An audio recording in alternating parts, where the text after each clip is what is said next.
Би шимгсэн. Гойлог сайхан бэлэх үсэр чи тэрвэргсэн. Сарны саруултай итлэгсэн гэж. Сайхан нүдэн дээр шимгсэн. Үнсгсэн л дээ. Яг би шимгдэг гэж. Нүдийн шимээ шаарч. Хүний нүдэн дээр хэр шим үү? Нүдийн шимээд нөгөө нэг юуных нүдийн цэцгийг нэг гарч ирээд гэж. Гас тавь хүчиж. Гэтэ юм болохонд нэг юм эко гэсэн имиж өөр амар тархачлаа шүү тий. Тамхин дээр хүртэл ингээд нэг юм ногоо хайрцаг хийснэ. Дэм филинг өгөхгүй шагаад байгаа юм ааштай. Тэнгүүд нөөдг нь хүмүүс татаад байгаа.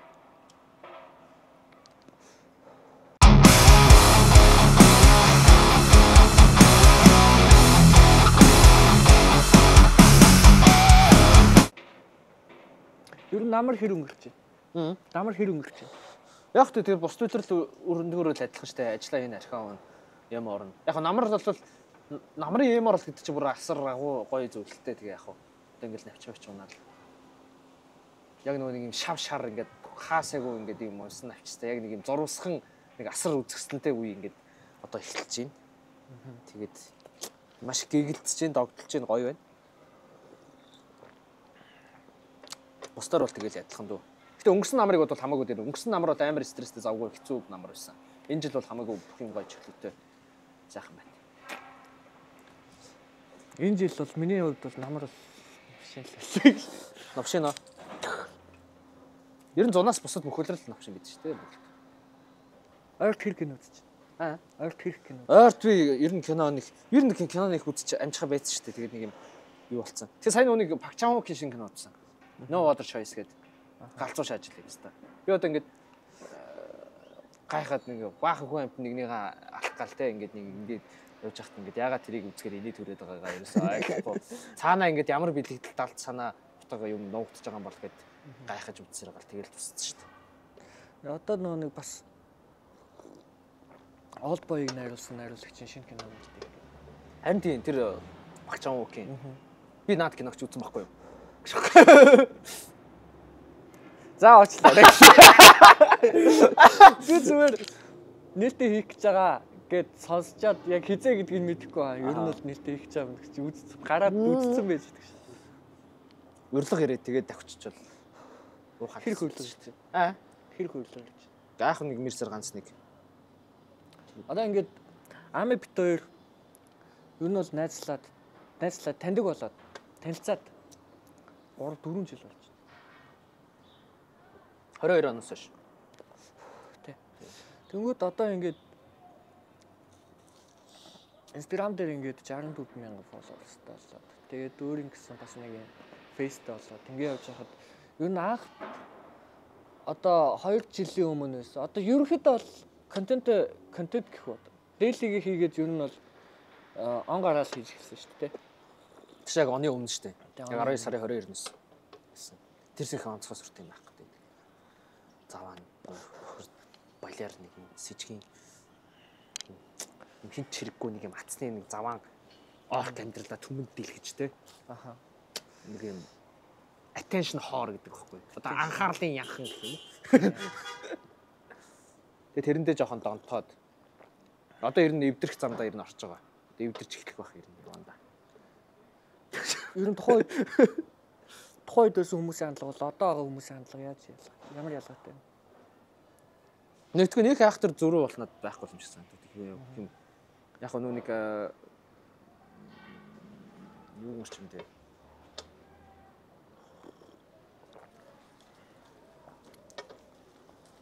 Арай нэг хүнд хэрэгтэй байж болох юм нэгээр нэмэгдсэн гэх юм уу та. Тий. Энийг сторид одоо тэрийг ингээд ийм юм дээр яа юм аа гээл яхаа бид нэг найз нөхдөйхөө юм дээр бол ингээд асуудалгүй бадна. Тэнгүүд нөө тэр чинь надаас нэг амар хүчин шанараас шаардахгүй тэгэл ингээд яачих би бас нэг юм хүнд хэрэгтэй хүн юм шиг айгуу гоё бидрэж байгаа. Тэгвэл одоо зарим одоо ихэнх нь л ерөнхийд бол чиний рилийг үзэж байгаа. Рекламнууд явдаг болсон шүү дээ. Тий. Рекламнууд явдаг болж байгаа. Энэ хамгийн дэвтэлтэй хитийг авч. Хитийг авчихсан. Энэ бол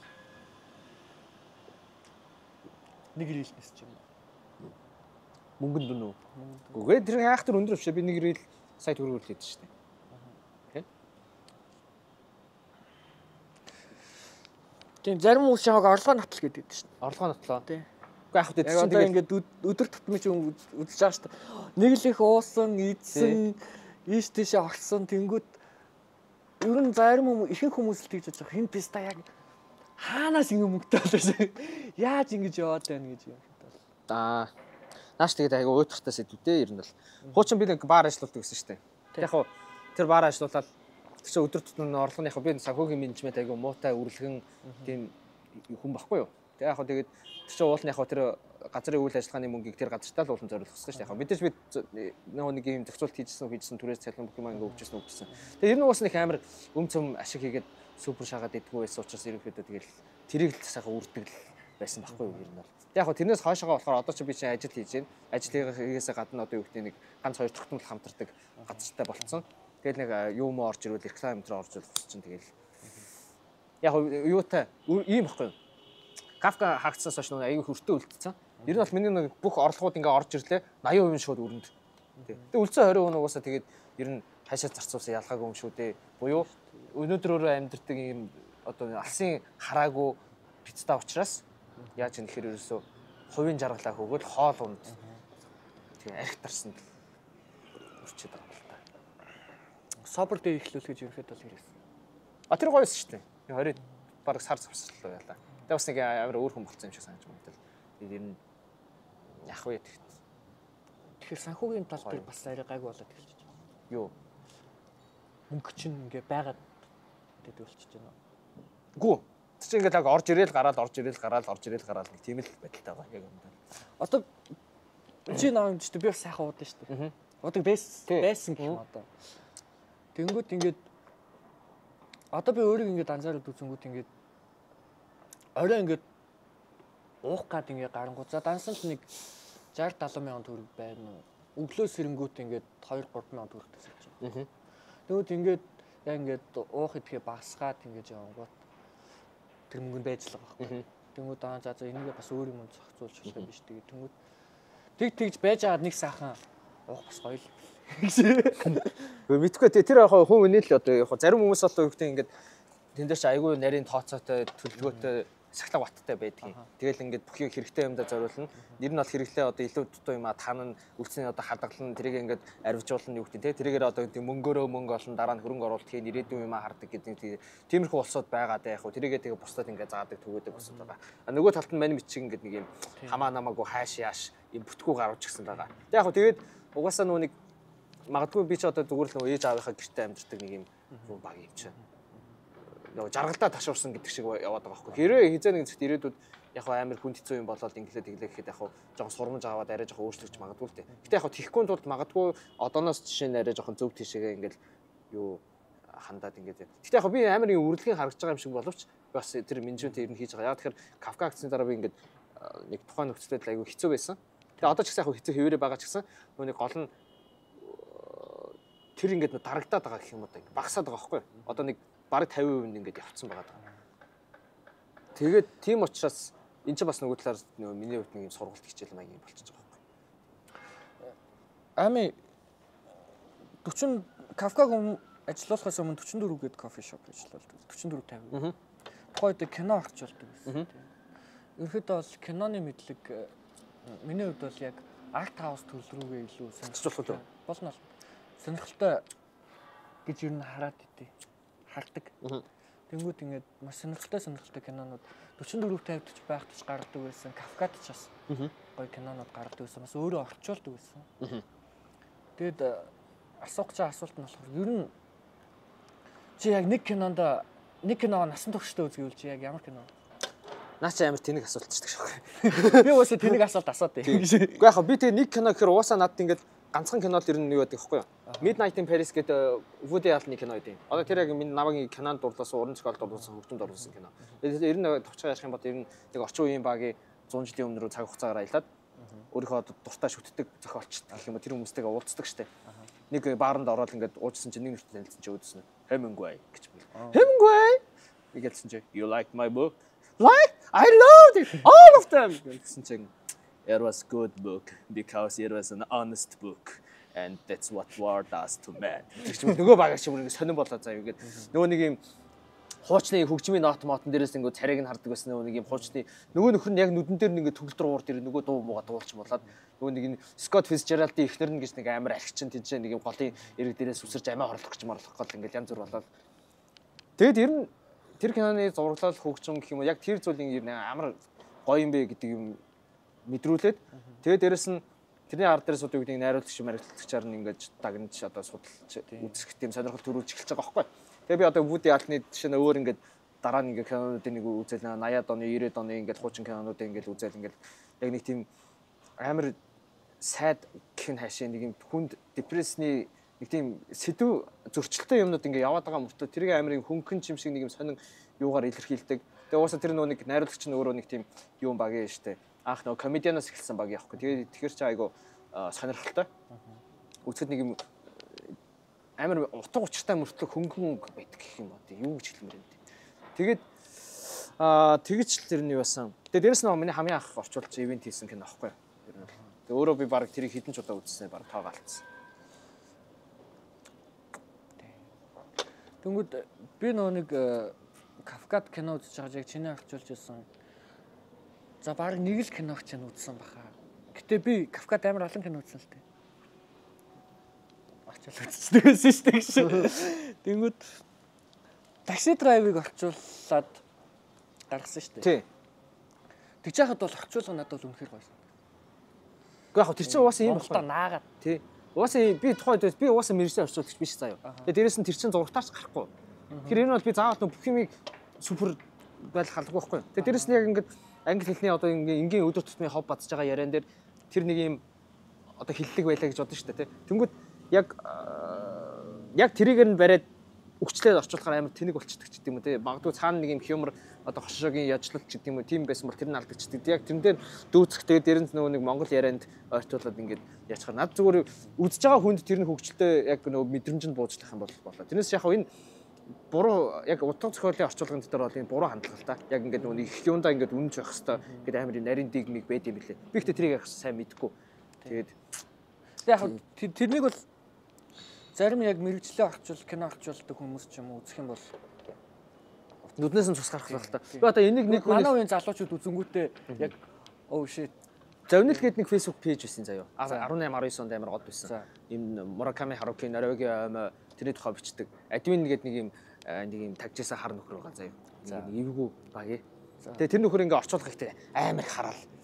Ингээд why you fucking lying гэж одоо жишээ нэгээд тий худлаа шаагаад байгаа ингээд үгүй шүү дээ тий тэгсэн чинь төмсгс ихтлүүлдэг буюу юм аа орчуулдаг заяа. Амар тий.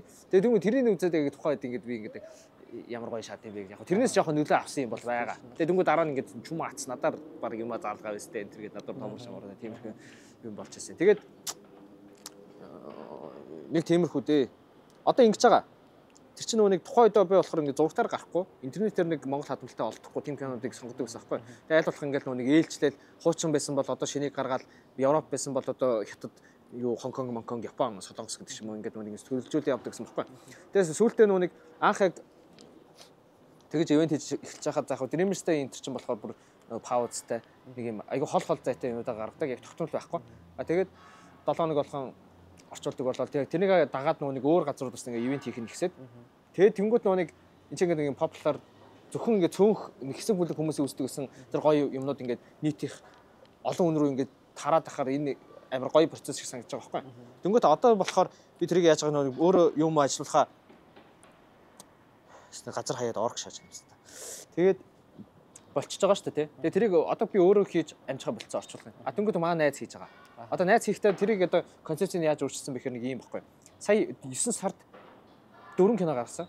Дөрвөлээ яг одоо нэг 1950-аад оны сүүл 60-аад оны Франц кино баггүй. Одоо Францын шин дагуулга гэдэг одоо кино урлагийн түүхэнд нэг юм хөдөлгөөн гарсан. Яг тийм өөрийн гэсэн онцлогтой одоо юу гэдэг нь найруулагчтай Jean-Luc Godard одоо François Truffaut гэдэг юм ингээд нөхдүүдийн кино яг тухайн үеийг одоо тодорхойлсон байгаа байхгүй. Яг тийм үеийн киноныг 4 киноныг сар гаргаж. Одоо тэнгууд нэг жоохон паузчаад дараа сард магадгүй одоо юу гэдэг Италийн одоо Нёр яд хийсэн гэдэг юм уу.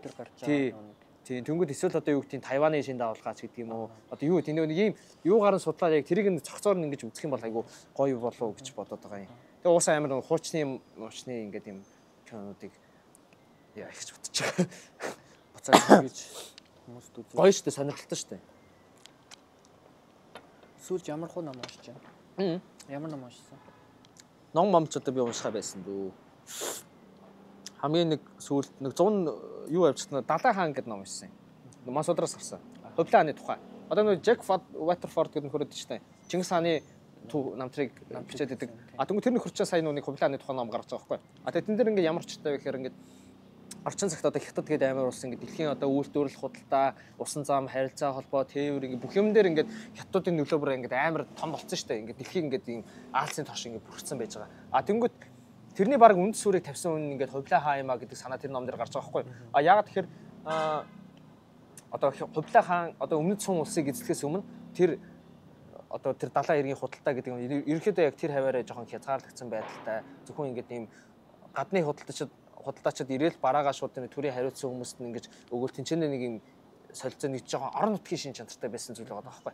А тэнгүүд хувлаа хаан яасан бэхэр нөө нэг сүүн усыг эзлэх гэхээр нөө морин цэргээрээ одоо Монгол классик морин цэргийн нөгөө нэг юм амар тактикуд байгаа шүү дээ. Тийм задгаа газар байлцаа гинт гарч ирээл футаж ирсэн ингээ хоёр талаас ингээд сум мөндөр буулгач бодгалаа нэг юм морин цэргийн газар нутгийнхаа орон зайг бас ингэж тааруулсангуудаа нөө нэг тийм хавцал руу оруулсан дээрээс нь чулуун бол галзуу нэг юм юу байгаа шүү дээ. А тэнгууд нөгөө намаг шавар балчиг ихтэй айгуу том ус мөрөнтэй халуун орон дээр очихоор нөгөөт чинь ажиллахаа болоод энэ нөгөө нэг цаашаа сайжрах тийм юу хэрэгтэй болчихж байгаа байхгүй юу? Нөөц хэрэгтэй. А тэгсэн чи яаж гэсэн чи гарууд нөгөө орж ирсэн хятадуудаас баруун зүүн нөгөө исламын орнуудаас ирсэн юунуудаас одоо инженер техникийн хүмүүсийг ашиглаад нөгөө хятадуудаас өөрсдөөс нь бараг илүү гарахар хэмжээний усаа онгоцсон. Бүтээгээд флот байгуулад яг тэрийгээр дайрж ороод сүүн усыг дуусгаж байгаа байхгүй. Тэгээ тэнгуүтэ эзсэнгүүтээ дараа нь яасан бэ гэхээр тэр худалдаа ярьж одоо татвар матурыныхын бодлого юмыг шинжилээд хамгийн анх нөгөө дэлхийн анхны цаасан мөнгө энтрийг чинь гаргаал те. Тэнгуүтэ тэр чинь бүр ингээд зорилго нь болохоор тэр Ил хаан тулс гээд одоо энэ ойрхот орондод байсан улс руу дүүгийнх нь улс руу байгаа штэ. Торооны замаар хуурай газараар явах хэрнээ дундаа тэр үе чинь их Монгол улс чинь дотроо хагаралдаад хоорондоо шаалцаад эхэлсэн байсан үе. Тэнгуүтэ нэг урдуур усан замаар нөгөө дүүрүүгээ цэрэг явуулах гээд үзээд байгаа байхгүй. А тэрнийхээ хүчинд яасан гэсэн чинь одоо бүр ингээд зүүн өмнө даад за тэгээд энтхгээ урдуур ингэж ороогоод тойроод бүр ингээд юуруу зүүн Африкийн иргэн мэрийг хүртэл очиж ингэж худалдаа моддаа хийсэн тийм нөгөө нэг одоо тэгж одоо хөгжүүлсэн гэх юм уу. Яг хөө мэдээж дараа нь Ян гүрэн гээл нурж унаал ингээд тэрний дараа мин ус гарч ирэхдээ яг тэн дээр нь суурлаад бас ингэж юуруу тэгж худалдаа экспедицүүд ингэж олноор нь явуулж ирсэн тийм юм байт юм бэлээ. Тэр надад амар юм гоё зөвүүн ном шиг санагдсан. Чи өөрөө юу уншиж байгаа юм?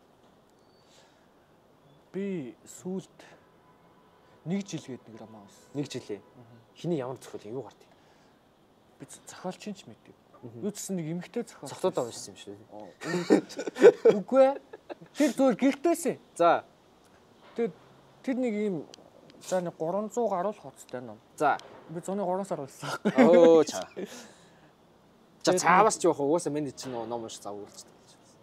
Орой очиод нэг ганц хоёр хуудас муудас ч юм уу. Тэгэл сүүлд нь уншиж дуусчаад fuck л гэж бодсон. Аха. Ямар лалрын ном уншиж байгаа гэж бодсон. Тий, нэг хайртай мэгчэнтэй тэгсний хятадд очиод хятадын нөө ягааны годомж модомжны амьдрал гээл тэгэл 1 жилийн дотор нэг залуугийн л амьдрал ингээд өөрчлөгдөөл тэгснээ ингээд сүүлд нь ингээд бүх ингээд тэр роман дээр гарч байгаа бүх хүмүүс нь ингээд ямар нэгэн зүйлээр холбогдож байгаа байхгүй. Тэр нөө нэг хайртай мэгч зардаг байсан нөхөр нь ингээд яг толгойд гэр орол дотор өөрийнхөө судас руу тариа шахаад өгч байгаа гэсэн чинь арай фантастик шнэ. Цагдаа магдаа ирсэн заяа ингээд цэнхэр машин цашин гэрэл мөрөл нас. Би өөр уншиж байгаа шүү дээ. Дотроо төсөөлж байгаа тэр байгаа байхгүй. Тэгэл тэгсэн чинь яг ингээд өвчсэн чинь яг тухайн үед тэр гар амар баянгаар байсан байгаа байхгүй. Баянгаар байж байгаа хятад метадад ингээд хүүхэн зардаг заяа. Тэгснээ яг тэр нөө нэг бал дүрийн залуугийн хайртай эмэгтэй тэр гард ингэж зарагдаж урагшаа яваад тэгснээ буцаж Монголд ирээд тэнгүүтээ оюуталчин болсон чинь тэр нөөний залуугийн ээж нь бас оюуталчин нэг газар яж. Би бүр ингэ ёо магмаг уншаад ч тэгж юу яагаагүй. Гэтэ 90 зүгээр ном кино гэдэг юм дээр манайхын хитрхийн нөгөө нэг юм солонгос драманаас нэг юм юу санаа хулгаалаад нэг юм. Тийм тэр баг 2010 оны ном биш. 90 тэгээ ойлгомж их сонир л та. Тэгээ 90 юу гэдэм блэ тэгээд. Одоо номын дэлгүүрт ингээд заргаж байгаа номнууд ба шүү дээ. 95% нь хог гэдэг юм л. Гэтэ яг энийг би хэлээгүй шүү. 90 зүгээр тэгж ярьд юм. Гэтэ одоо Мэдгүй юм даа. Мэдгүй юм яг мэддэг юм шиг. Янз бүрийн бид шахалж байгаа ингээд. Тэгээд яг хүмүүст ингээд нөгөө нэг юм хин болгоныхын хэрэгцээнд таарсан тэгээд ингээд юм. Тэг би нэг номын төвөрт ажиллажсэн аахгүй. 3 хоног ажиллаж үзсэн заяа. Нөгөө нэг юм худалдааны зөвлөхөөр. Тэгээд гэсэн чинь би уулын ингээд амхандаа ингээд өө өстой гоё хүмүүст ингээд ном тайлбарлаад амар гоё ажилтдаг болов гэж бодсон аахгүй тухай үед. 21 онд заяа. Ашаач 22 онд. Тэгсэн чинь бодитл дээр юу байсан бэ гэсэн чинь зүгээр тэнд хүмүүс ингээд ном аяг хулгайлдаг заяа. Номын холгойг холгойд бүр таарч гэсэн юм. Тэгсэн чинь нөгөө нэг юм үгүй чи бараа юм чи тэгээд сайн тэрийг ингээд хянах үүрэгтэй жахуу юм болчихж байгаа байхгүй юу. Тэгсэн ингээд манай ингээд халахад тухай үед яасан. Өнгөрсөн сард ингээд нэг хард малгайтай залуу ингээд орж ирэл тэр авир эргэлдэлсэн чи баятар юм чи эротик өгүүлгийн төвөр хулгайлцсан байдаг. Йой. Тэгсэн чи нэг охин орж ирсэн байхгүй юу. Тэгсэн чи над руу ингээд нэм цаасан дээр ингээд бичээд за чи хүмүүс ингээд ном асуух юм бол чи нэрийг бичээд авч байгаарай гэдэг ингээд уншуулдаг аахгүй юу. Чи нөгөөтөн дээр нь сурагчийн хулгаач гэж шатсан заяа. Тэгсэн чи орсон тэнд ялчгүй нэг юм жоох хүүхдээ ингээд орж ирсэн нүднэгүүгэл гүгээдсэн аахгүй юу. Хамгийн сонин ингээд эн чинь ингээд ном байгаа шүү дээ тий.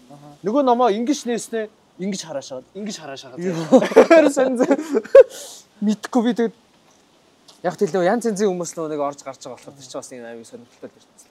Яг би бол яг ингэж хийсэн. Өөрөө олгоо түг яриа шат. Би яг зүйтэй ярих байгаа бодлоо. Би бол яг нэг оюутан байхдаа ном авч чадахгүй. Тэгмүүдээ манай хичээл чинь бас нэг уран зохиол судалдаг. Тэнгүүд ингээд нэг юм хошин өгүүлгийн төвөр гэдэг нэг юм. Франц зохиолчдын хошин өгүүлгийн төвөр гэж тийм нэг улаан ном байсан байхгүй юу? 40 хэдэн мянга гэдэг. Амар зузаан айгуул тэр нэг баахан улаан цуурлаа тийм баг нэг цуурлаад нэг нь тийм. Тэгээ би ингээ хошин жүжигийн төвөр гэж байна. Хошин жүжигийн төвөр. Тий хошин жүжигийн төвөр. Тэнгүүдээ тэнцэнэс би нэг Францын зохиолч Жон Батист Мойлрийн Аргагүй эрхийн дотооч гэдэг жүжигийг унших гад яг энэ одоо Монголд байгаа юм болов уу гэж тайсан чи яг тэр дотор байсан аахгүй. Тэгээ авах гэсэн чи мөнгө хүрдэггүй. Үгүй мөнгөгүйс. Чамайг оюутан байх үеийн 40 мянга ч амар их мөнгө. Би ч сүлд оюутан болсон юм байна. Би ч чамайг айгүй хөгшин гэж боддог шүү дээ. Би ч хөгшинлтэй. Сүлд оюутан болсон юм уу? Тэнгүүтээ яг тэрнийг аз хурлаа оронгуудаа гэж ингээд уншиж болно шүү дээ. Харангуудаа зургийн дараад бүх яг хуудсын бүгдийн зургийн даралчаад буцааж тавьчаад тэгээд яг гэртээ очиж бүгдийг уншижсэн нэг тохиолдол. Нааша бас ч гэж гайгүй хүн чанартай заяа. Одоо энэ тентгийн нөгөө нэг номын сан гэдэг хуучны хүмүүсийн нөгөө нэг юм ярих байгаа шүү дээ. Яг хэрэгтэй ном одоо сургуулийн ч гэдэг юм ямар нэг номын сангаас очиж авна шүү дээ. Түг гарууд хууцны ураа авчдаг юм чинь. Өөрийнхөө одоо нэг хэрэглэж байгаа унших гэж байгаа судлаж байгаа хэсгийн нөгөө нэг юм хууцны ураа авчдаг байсан тэрийг бас тэгж ярьдсан байлээ. Би тэгж Дани Мойр гээд одоо кино зохиол кино өгдөө шүү дээ. War Horse-ийн яг зохиолын би яг их дэлгүүрийн 5 давхрын тэр хэсгээс ингэж өдөр олгоо очиж уншсаар хагаад дуусчихсан. Яг тэгээд хэсэг уншиж суудаг нэг зон идэв шүү дээ. Тэнцэнэс нэг ном аваад шатхаас өмнө дараа юу? Шатхаас өмнө би ч бүр өсдгөөр ингэж байна. Яг нөгөө кинонд өгж гарчаад тэгээд дараа нь ном нь монгол хэл рүү орчуулагдаж гараад тэгээд тэр үед жижигхэн ном юм. Тэгээд номоос дүүлээш. Төгсгөлтөө номынсаа гişээч номын дэлгүүрт. Тэр нэг зарим ном яг ингээд одоо нэг юм хүний дотор байдаг нэг юм өсвөр насны охин заяа. Одоо ингээд чигээд за ингээд нэг юм гаднаас харахад нэг юм сексэс үстэй нэг юм нөгөө нэг хин шиг арслан тайз шиг нэг нөхөр байж штэ тийм ээ. А тэгэхэд ингээд яг чиний дотор одоо ямар нэг хөгшин баг ч юм уу нэг жоохон хүүхэд ч юм уу ингээд янз янзын хүний характерууд ингээд байгаа байхгүй. Маш ингээд би нэг медицин нутгийн гүүрнүүд энэ ном уншихгүй юу. А тий. Яг тэр ингээд тэр ном яг миний дотор байдаг 14-тэй охиныг гаргаад заяа. Тэгчээ нөгөө ковид Монголд хамгийн анхнууд тархдаг хөл оройд тавьдаг өдөр би яг нөгөө нэг тэр юмнууд хаагдахаас өмнө номын төрөөс амжиж аваад тэр өдөртөө уншсан байхгүй. Уйлаад. Чи одоо нэг юм 4 хоног хамт байж байгаад ингээд салаад хацаад ингээд нэг юм хайр дурлалын 9 шидийн буушид байгаа шүү дээ тий. Яасан чи яг нэг юм яг одоо нэг юм одоо 13 шалтгаан ч юм уу эсвэл одоо Twilight ч юм уу эсвэл нэг юм өсвөр насны охтууд үзээд нэг юм сэтгэл хөдлөлтөг юмнууд байдаг шүү дээ тий. Яг тийм юм уншаад уйлж байгаа юм шиг амар ихэр татчих батаад байсан. Медицин нутгийн гүрнүүд гэдэг нэг тий. Надаа манай X бэлгэлж байсан. Чи ихтэй уншааг бах тий. Уншаагүй. Надад бэлгэлж байхдаа энэ гэрэл зурагчны талаар гарч ирлээ. Тэгэнгүүтээ энийг уншаад чамд аягүй их таалагдана. Би тухайд бас нэг чи уншаагүй учраас тэр чиний X болчих. Хай.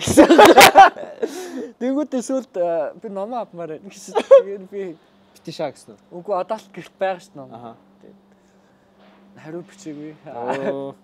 Гэхдээ өгсөн юм а буцааж тэгэхэд байдаг ямар сони тий. Зүгээр надад уншчаад өгөөрэй гэж хэлсэн шүү дээ. Тэгвэл чиний буруу байна. Тэг би уншаагүй тэгэхээр өгөөгүй гэж байхгүй. Уншчаад өгнөдөө гэж.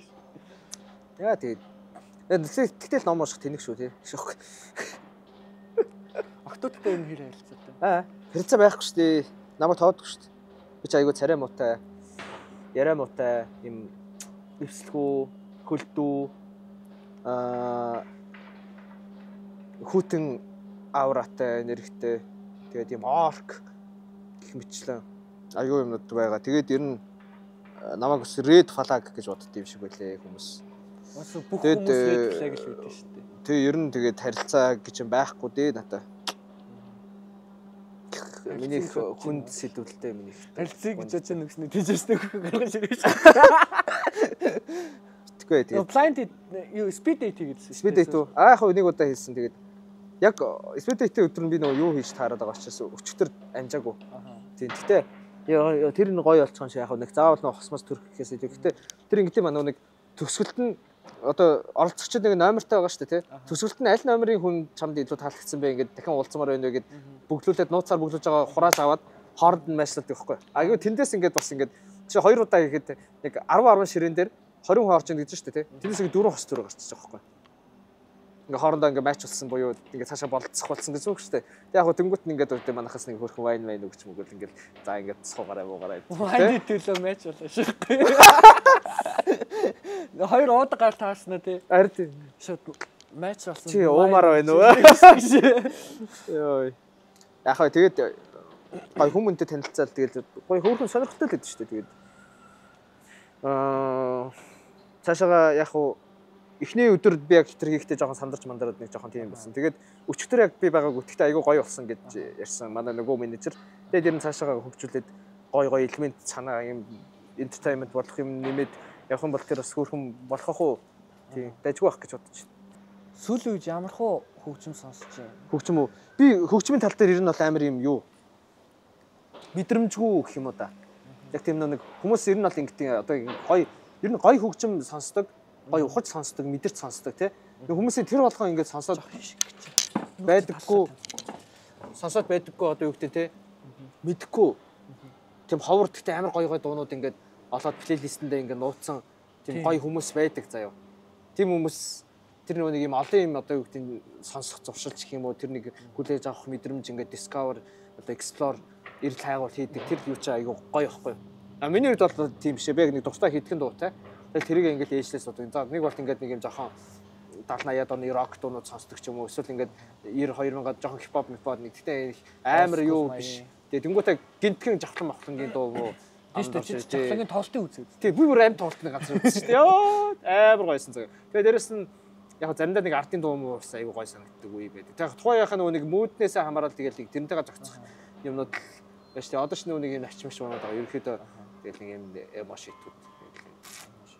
Тий. Яг тиймэрхүү л энэ би яг тэр тал дээр бол тийм агуу мундаг мэдрэмжтэй хүн ерөөсөө биш. Хайж агаад нэг олдог нэг гой дуунууд байдаг шүү дээ. Тэгэхээр яг тийм гоё дуу болохын тулд одоо ингээд хүмүүсийн тийм гоё цомог момгийн татаад бүтнээр нь сонсч үзээ дахиж нэг сонсоод яг таалагдснаа оруулдаг барьдаг гэдэг чинь яг ерэн зүгээр яг энэ хөгжимд хандах нэг хүмүүсийн хандлага гэдэг шүү дээ тий. Бүгдээрээ ер нь аяга өөр идэг юм билээ.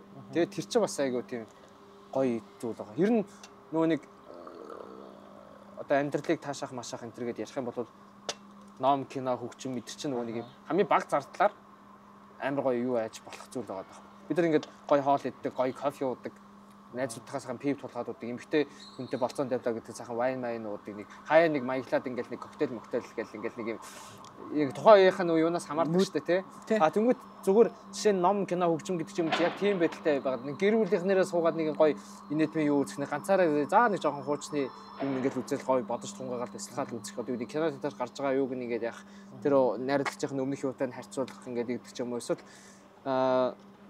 ном гээл тэгэж одоо юу за сонгодог зохиол унших уу хувийн хөгжил унших уу аль нь илүү таалагч нь тохирж байна энэ хоорондоо яаж холбогдож байна гэдэг ч юм уу нэг юун дээр давтагдсан санаа дараагийнх дээр нь орж ийн үгүй юу энэ төрөл эсвэл бүр заримдаа бүр ингээд ийм гоё шар мэдээ эзэдээ тий ингээ ховж юм би уншаал ингээ фэйсбүүк гүйл гэл ингээ Амраас амар тий ингээд ийм юмнууд байгаа байхгүй. Тэгэл зүгээр эн чинь бидний яг нэг талаас одоо юу гэдэг нэг аж амьдралаа авч явах, өөрийгөө авч явах, хийж бүтээх ажил хөдөлмөр энэ төр гэл яг хариуцлага үүрэг юмнууд байгаа. Гэхдээ нөгөө талаас бид нэг тийм одоо хоол юу уух зүйлээр ингэж нэг ходоод гидсээ ч юм уу тухайхаа мэдрэмжийг тэжээдэг шиг яг юм урлагийнмар гоё толгойд ирэхэ сүнс сэтгэлээ тийчээд явуулаас аюу гоё гэж боддоо шүү дээ. Би багада гэж 4-5 дугаар ангид байхад нэг яг лагер дээр ирж байхад нэг дуу өдөржингөө явдаг байхгүй манай гэрт дуусан нэг спикер үүдэг спикерээр манай ах дуу сонсдог. Манайх ерөнхийдөө амьд хөгжим аяг сонсдог гэсэн. Тэнгүүт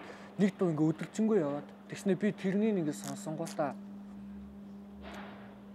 бүр сүлд нь 18-9 нас хүрснээ гинт орж ирдэг байхгүй. Энэ доо чи юу лээ? Тэ хайгаад олддгоо. 3 сар хайгаад олддгоо. Тэг бүр яг зориулж яг ингээд заавал энэ дууг олно гэх. Заавал энэ дууг олно гэж псийн тонж байгаа.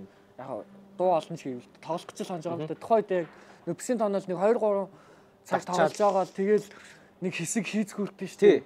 Яг тэгж яхтаа яг хайжсан байхгүй. Тэгээд 70-80-аад оны рок дуунууд гэж байгаа YouTube-ээс greatest playlist мэл гэл ингээд бүгдийг ингээд хайж аваад болсон дуу нэг Blondie Heart of the Class гэдэг.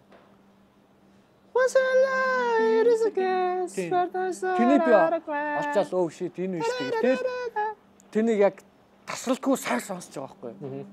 Тэгээ ерөнхийдөө бол яг тэр бол миний амьдралын амар гоё дуу. Тэр шиг яг чамд нэг тийм гоё. Надад за чи түүхтэй ч юм уу за яг сайн хэлж мэдэхгүй шүү. Санаад нэг юм орж ирэхгүй байна.